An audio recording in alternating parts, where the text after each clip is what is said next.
I guess like I kind of want to start off with what's happening now in Siargao. Honestly, the lockdown and the whole quarantining in the island has been super great. I've been learning a lot of new skills like gardening, Nice, refining nice. my cooking. Before moving to Siargao, this is what I imagined Siargao to be like. Slower life, not a lot of people. We can surf, the beach, quiet. But I moved to Siargao in a time where it just popped right when I moved. So we kind of just adapted, if you could say that, to the whole thousands of people and partying and whatever, and all the new restaurants and hotels. But this is what I imagined. So I'm very happy in the last 3, 4 months that we've been in quarantine. So that's on a personal level. But on a business level, of course, it's super hard. Uh, I had to, I changed food concepts today. So from ceviche, it became sandwiches just to kind of address what's in demand or what I feel is more fitting in COVID times. So it's really taken a toll of a lot of the businesses. A lot of people have been laid off. Yeah. Um, yeah, so a lot of people are also like the ones that were here for work. Some have left already because they don't have a job. But I think mostly the locals that have lived here ever since, are okay. I think maybe some of them are having a harder time now compared to a year ago or a year and a half ago. But in general, I think they're pretty fine here because they know how to live. Um, like they Simply. can fish, they can Yeah, yeah. farm. So Sustainable. Yeah. you would find Self-sustaining. in a lot of people around the world, especially in cities. But what's it like there now? Parang I think you mentioned before na a lot of the foreigners left na. The tourists left na. Yeah. So yeah, I mean, so many tourists have left already from streets being crowded or not crowded, but like streets of having so many tourists. So now I only see like one or two in the street. So it's so different. And then in the 2 weeks ago, there was a sweeper flight that I think maybe like 70 tourists left. And then there's another sweeper flight in the next few weeks. So there's less and less tourists really on the island. So if you came here with a business, like a tourist centric business in mind, you're pretty much screwed. Fuck. But like what's the I mean what's the I guess what's your forecast for business there? Like in the next year, next few months. I How's mean, that? no one really knows. I have no idea, but I have a feeling that this will prolong till maybe next year because if you think about how people travel, it's all about uh, budget for one, and if flights don't get any cheaper, which I don't think they will be, then it will be impossible to match how many tourists were coming here prior to COVID.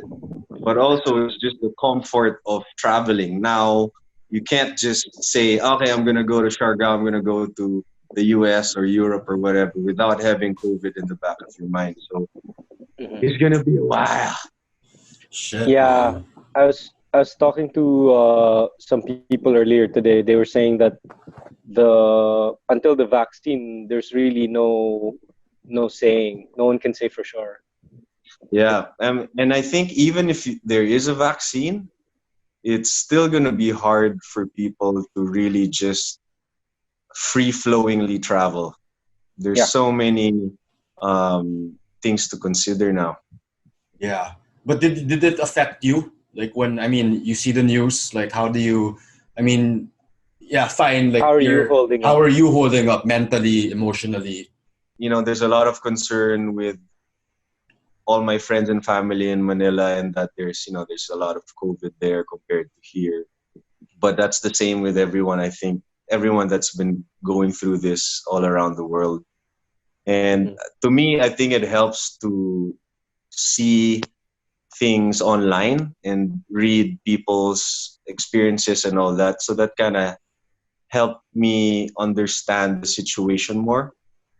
It's definitely affected me mentally in terms of, how my business has gone south from going this way. It went this way in terms of profits, and mentally that kind of fucks with your mind, because just 4 months ago we were doing so well, and then in a snap of a finger, not snap Lopa, but snap of the finger,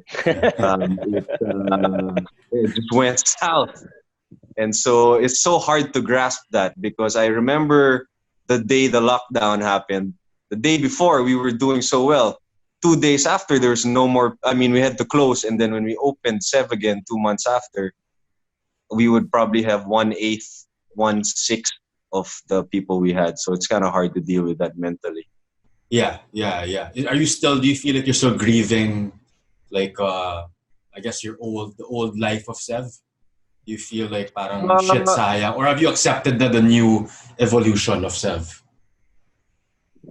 Yeah, for sure. I mean, it's hard to accept, and it was super hard to accept when we reopened, and I saw the number of people walking in the door to eat Seb. It was Yeah. so it's like a fraction of what it used to be. And yeah, I mean, the whole journey I took to open Seb, well, it there was a lot of letting go and growing up and all that shit.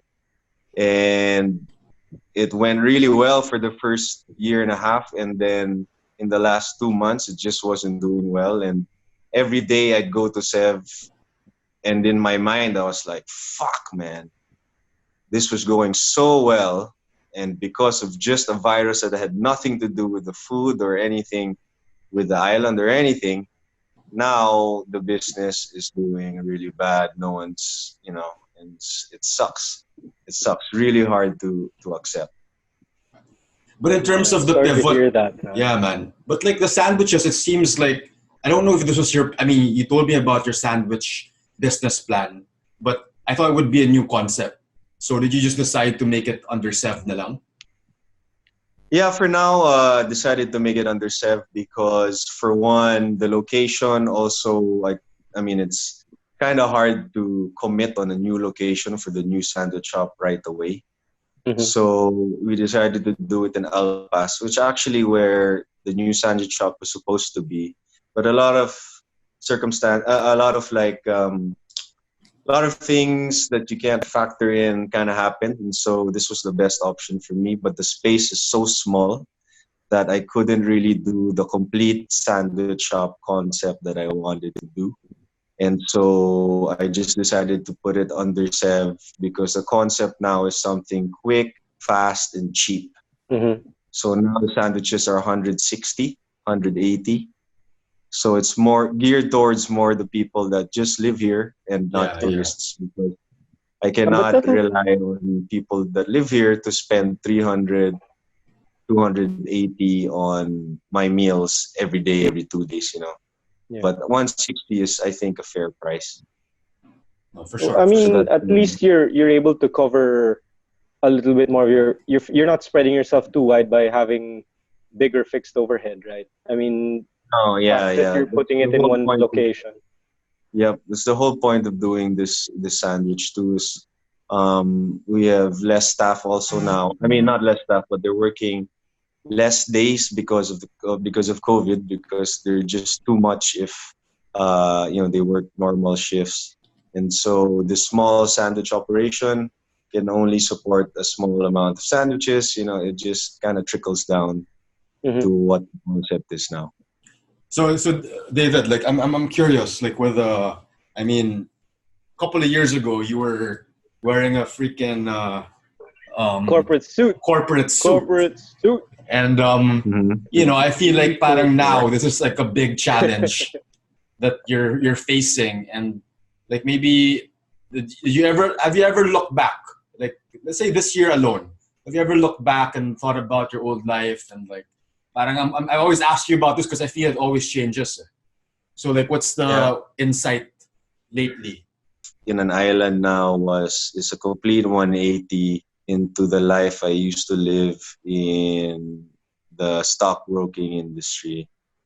And sometimes you kind of miss the comfort and the luxury that living in a city like Manila or even New York could give you. But I had a conversation with one of my customers just a few weeks ago because he was telling me that he wanted to do the same thing that I did, quit his job and move to the island or whatever. And I told him that I realized that when I moved here, I realized that I would be missing a lot of things. Like I can't eat McDonald's anymore. I can't eat in the nice restaurants anymore. Can't buy buying a new pair of jeans doesn't even make sense anymore. All these Yeah, yeah. material luxuries. But I realized that I would miss it, but it would not make me any less happy.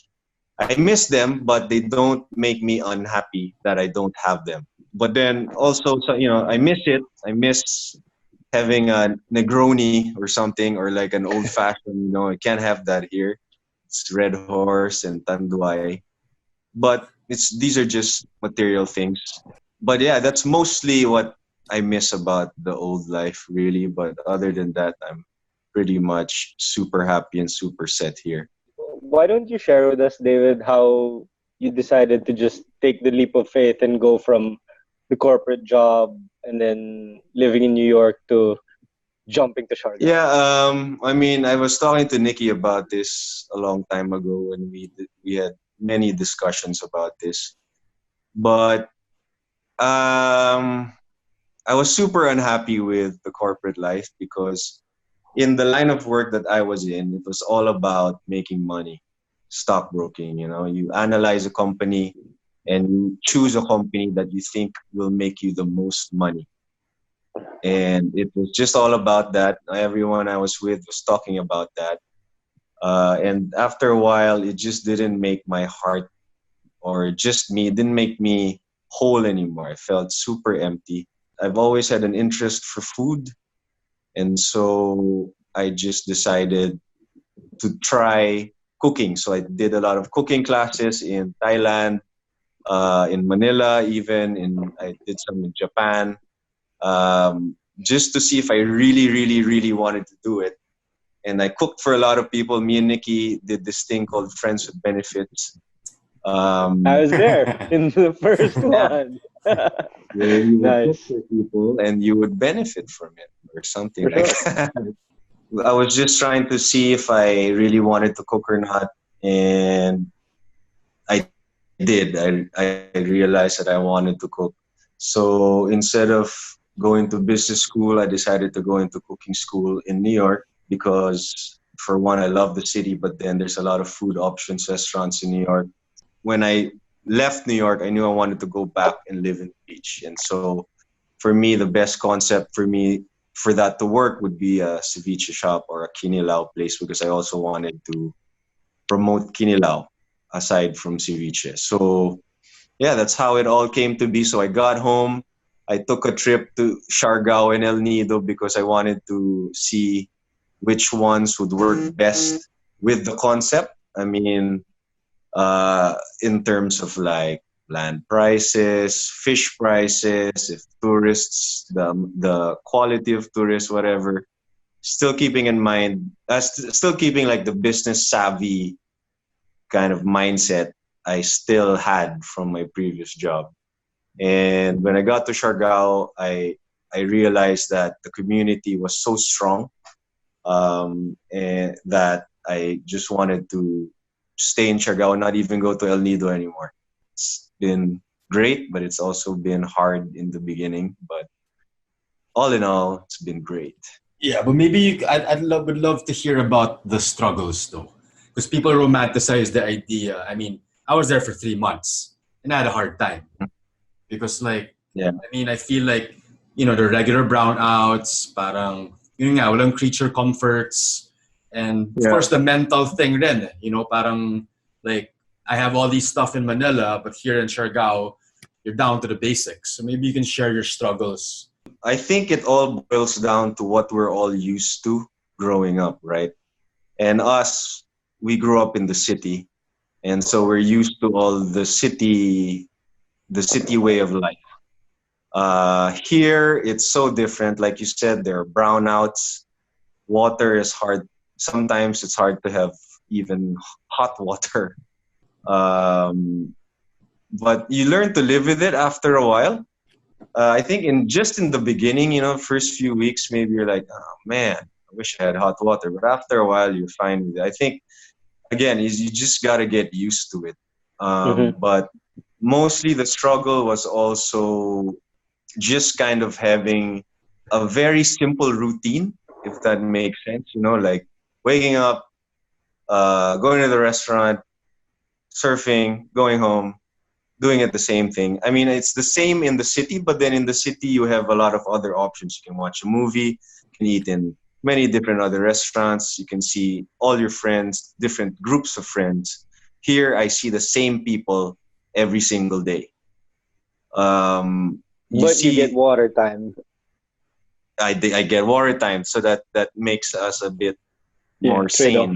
sane trade-off. But the friends I see here are the same every single day, so they're kind of like my family already. But then prior to COVID, there was a lot of tourists coming in and out, so that kind of was a good change in terms of seeing new people. But the people that you really hang out with, you see them every day. So at some point, that was also hard for me to see the same people hanging out with the same people talking about the same things over and over and over and over. But again, you get used to it, and then you learn to appreciate it even more, because I think a lot of us take for granted what we have in front of us. To me, this was my dream, like moving to the beach, having a small restaurant, getting to surf every day, seeing a lot of really cool people in and out of the island. And yet sometimes you're still unhappy. And I think you become unhappy because you take it for granted. Because I see the beach every day, because I see the surf every day, I see my restaurant every day. I think you just kind of have to pause, stop, and look at it from top down, bird's eye, whatever, and kind of reassess that your life is even if it. I'm talking about Siargao. Even if it's simple, uh, it's so meaningful. Can you expound on the it being meaningful? Like, what are the? I mean, now that you have like plant babies and like like Yeah. Yeah, like you're what more in makes it touch with meaningful? nature. Eh? Yeah. So, parang what is it? What is it exactly that makes you feel that way? Like, in what? Honestly, and this is gonna sound like very city of me, because like for example, you guys, uh, or me also, I never knew how to garden before, because I didn't have enough space, I guess, in the garden to do it. I didn't have enough time. But living here, uh, I have enough time to do it. I have the garden space to do it. And it was actually COVID and the quarantine time that allowed me to have even more time to really do it. So now I have a forest of basil and shit like that. And it Nice. made, Cool, cool, cool. and for some reason, like as a person, as a human being, you feel more accomplished when you achieve things like this. When you achieve things that are like very manually done.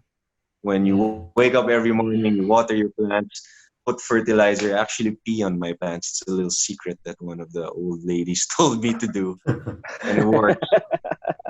There's a lot of labor that you have to do in growing plants, for example, and so it feels like you're growing kids Mm. when you're. So it feels meaningful. That's for the plants, but other things here, like for example, um, surfing every day. How many people can really get to say that, that they can surf every single day? Part of my day, when I wake up and before I go to sleep, I check the forecast. And it's an exciting time of the day. When I open my phone and I check the forecast, like what's gonna happen? What the waves look like, Yeah. And to me, that's super meaningful already, because it's something that I'm excited to wake up to. We wake up because there's something that we love that is waking us up. We were just talking to Raf Junicio, who's been spending a lot of time in surf towns in Mindanao, and he was saying that Davao, parang Zambales. yeah, like he works with a lot of the locals and a lot of the tribes people, and I'm sure you get to interact with a lot of the people who are really from Siargao. And like, what have you learned? Because I mean, before that, we were your friends and like people that you met in Manila. But like now it's like, hey, I like to think we're still friends, man. We are, but like, iba rin kasi to get to know people from when they grow up in the province. Parang iba True, yeah, it's a totally different culture. Iba the wisdom and the insight. Yeah, I mean, for sure, man. I mean, from as simple as realizing how sheltered we are in Manila in general with regards to issues around the Philippines, you know, like, or the way of life around the Philippines. I think, and I don't want to offend people from Manila, but then I feel like people in Manila feel like the entire Philippines revolves around them. But moving here in Mindanao, basically, you know, you get to see a lot of other points of views, other styles in people's way of life, and it's, you know, it's opened my eyes a lot for sure. You know, I appreciate the people here, and I appreciate a lot more people from the Cebuano, you know, a lot of the other people from the Philippines, because in Manila, at least for us, the only people we interacted with are people from Manila. But here is, you know, people from Cebu, from Davao, from Cagayan de Oro, from everywhere around this area. Sakto. Sorry? Maunang sakto nga kinabuhi. I don't even understand what you're saying. That means that's the right kind of life, man. I wish I did. But you gotta practice. So that's another thing. Like, I want to learn their language here. It's been more than 2 years that I live here, and I can only really get by with a few words, and I understand a few words. But for sure, I want to learn the language. It's just hard for me to find like a book or someone to really teach me every week. But it's very interesting to learn another language in the Philippines. You know what I mean? Like, because it's the especially same. If it's the one that's predominantly same, spoken. Yeah, yeah. But also, like, I just thought about this now.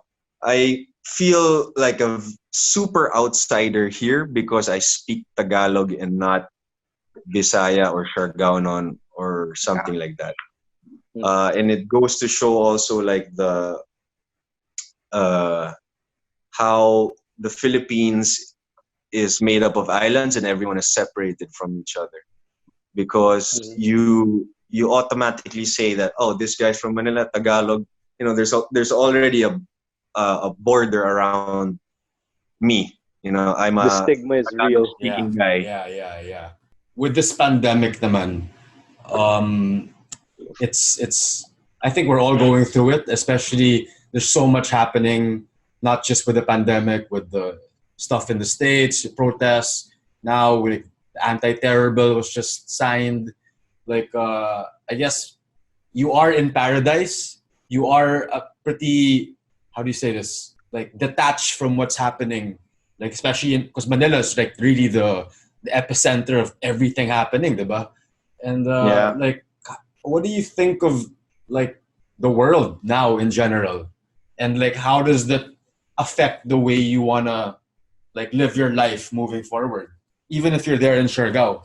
For example, like with me, parang I still want to continue teaching, but now I have to teach online. You know what I mean? Like, I mean, I know there it's different. You have to pivot with like sandwiches, but at the same time, like, I guess moving forward, like, because at me, I wanted to do retreats. I wanted to do like workshops, but that doesn't seem to be within like doesn't seem feasible. Like maybe not even the next year. So I guess like what are dreams or things that ideas that you had that you have to really like kind of like shelve or change with the current situation? Yeah, I mean, I think as with everyone, you know, like, I mean, I'm just trying to make the most out of it here. But in a restaurant point of view as well, if you see in the rest of the world, especially in the States like New York, for example, a lot of restaurants closed down.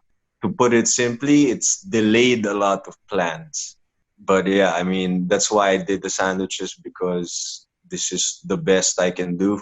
I told my girlfriend that if the sandwiches don't work, then I'm going to close down. This is me going down with a fight. And if it doesn't work anymore, then I can't do anything anymore because it's the pandemic. Yeah. That's brave. That's Yeah, brave. man. You definitely want to go down swinging, man. I didn't want to just close it, Mm-hmm. One Yeah, for last sure, try. for sure. I mean, like with my business, we didn't have any projects for 3 months, man. Like you were really down to the last. Like, okay, can we still pay our employees? But like Yeah, now it's coming in, but it's different. It's just a whole new world, man. I've been thinking a lot about like pre-COVID, like we were just traveling and just going out and parang like you yeah, said, we take things for granted. And now it's like, even if you could do it, now there's fear. Now there's guilt. Because yeah, you could make somebody sick. Diba? Parang, like, it really changed yeah, everything, man. Like, parang the way you navigate, you really have to be so selective. You probably don't do that in Siargao, but here in Manila, parang like with me, if I want to hang out with somebody, like, I need to, like, really think about, okay, is she living with he living or she living with old people? Is it, you know what I mean? Parang now there's like a new sense of mindfulness. Kasi it's life or death, man. It's not anymore just like, oh, just I want to fuck, like whatever, do what I want. You just can't do what you want like before. Diba? That was very specific. Oh, yeah. Totally I know, agree, man. man. It's bittersweet also because obviously the pandemic has made a lot of people realize that maybe human life was kind of going in overdrive. Like I was like thinking about like what you said about like the differences of you being before you were the missing the creature comforts, and but when you adapted to the new life there, parang you realize na okay, it's actually I miss it but it's fine. And I think we've all been experiencing that now, like like I don't eat out, I haven't eaten out at all, you know what I mean, because like Yeah, but I'm okay, Yeah, me neither. but I actually appreciate eating in now, like home cooked yeah, food, cooking for yeah, myself. Like Mm-hmm. now I yeah. like being able to play basketball in the court of my mom in the garden, which I never used to Mhm. do. Like it makes you realize that like there was a lot of excess that you don't really need. And I think For now sure. talaga Yeah. it's down back to the basics talaga. And I think And it makes you appreciate the basics. yeah. Mm-hmm. And I remember a conversation I had with somebody I wasn't even close to the guy. Parang he just messaged me and was like, parang bro, I wish I traveled. Like I wish I didn't work too hard. Parang I kept Yeah, working for the future. And now that we're here, when you can't even travel, you can't even do stuff. Parang it really puts things into perspective talaga. yeah, for sure. Spending so much time in your room and not talking to people will obviously make you appreciate so much more about your what you were the life you were living back then versus now. The new normal, the new way of life, will be a lot more aware, will be a lot more conscious about other people. You won't be as excessive, I think, which is good. I think a bit more appreciative of every single thing that we do. I think that's actually a good lesson. It kind of forced everyone to do what some people call spiritual exercises, right? Like you were mentioning earlier, you kind of reflect. It forces you to reflect. Moving forward, I think to your point, we'll all be. I mean, I really hope, and it seems that way that we would all eventually start living more sustainable lives. Yeah, that's true. We were living, our lives were so moving so fast that many of us had no time to reflect. It's not like like how parang the Taal volcano, or let's say even like Yolanda, those are pretty big things, but this one is in a whole it's a whole nother level of like It's global, yeah. And yeah, it's like global it's scale. one of those things that parang I mean honestly, this like I've been good the past month, but this past few days I've been feeling a lot of anxiety lately, and I realized every time I look at the news or look at my feed, and read like, you know, parang all these like bad news about what's happening, like I'm that sensitive na because I'm not used to that kind of stimulation. And you feel it kasi when you go, I don't know about you guys, but like when I go out, like out of the house, you can feel people's fear. You can feel people's anxiety talaga. Because like we're the lucky ones. That's the thing. We're the lucky ones na eh. The others, like who don't have jobs, who are super struggling, can't even practice social distancing. Feeling that, it makes you feel like, okay, like it makes you even question pa like, what am I supposed to do? How should I like navigate? Like what choices should I make? Diba? Parang it's really, and I feel it gets deeper and deeper the longer we're in this situation, which I think naman will be good in the long run. But for now, it's gonna be a squeeze, man. It's gonna feel like it's gonna feel difficult. Yeah. Yeah. You definitely have to adapt. I mean, Have to adapt, talaga. Adapt or die, man. Yeah, we have to just keep on persevering. We can't just let this thing control our lives. You know what I mean? We have to somehow adjust to the situations that are thrown at us, like what David's doing. I mean, Yeah. from ceviche to shifting to sandwiches, something again that's quick, something they can get on the go. So I think that's a good example of how everyone should somehow adapt to the environment. Yeah, no, like just follow Albert talaga. Resiliency. Yeah. That's what I'm trying to do. Trying to be resilient. So, But David, like, what's your final? There are a lot of people who are gonna watch who are in corporate jobs, in banking, in the stockbroker industry, and you're gonna be their hero. So, what's your advice to them? yeah, I mean, it's never too late. I did it when I was 30, thinking that it was too late. But yeah, it's never too late. Just do it, man. Like some people tell me, "Oh, I envy you. I wanna also live in the beach," and always tell them, "Why not? You still can. What's holding you back?" And it's mostly all the answers are mostly, I need to earn more money. I need to save. And I think we are kind of caught up with this ideal or this mindset that we have to save $1 bazillion before we die.